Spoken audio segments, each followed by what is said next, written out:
Yan, today is October 3, my father's 68th birthday. So today will be the ITT event.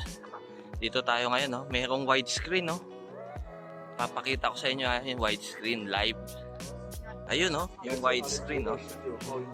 Ayan, no? Si Coach Toto, celebrity yan dito, eh. Lagi siyang ini-interview ng mga estudyante tsaka mga volunteer. Kasi marami siyang pin. Ayan na si Coach Toto. Lagi yan maraming nag-ano sa kanya, eh. Ini-interview siya. Hindi, exchange pins. So ayan, today is October 3. Ano ako ngayon, Coach? 3. Tuesday. So, Tuesday. So nandito kami ngayon sa finish line area kasi nag-start na yung ITT. ITT foreman kanina ang nanalo is Uzbekistan. Ang susunod na papakawalan is Mongolia. Jump balance. Rider to finish is from Macau. Tuli nun nirikimate So tingnan natin So sa first time check, Lutsenko yung first. Kaya di yung pang siyam. So ang nag-iisang nagtumatapos pa lang is from Macau. So 53 minutes 42 seconds.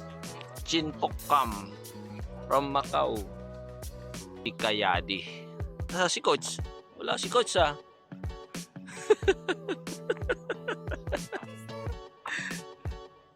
Hello. Chow Kyang. These wheels are Velo bike. So malapit na into the last 200 meters. Ayun Japan Rider from Japan. Ay hindi. Bahrain. So rider from Bahrain, ayun Rider. So tinalo niya yung Macau. 53-39.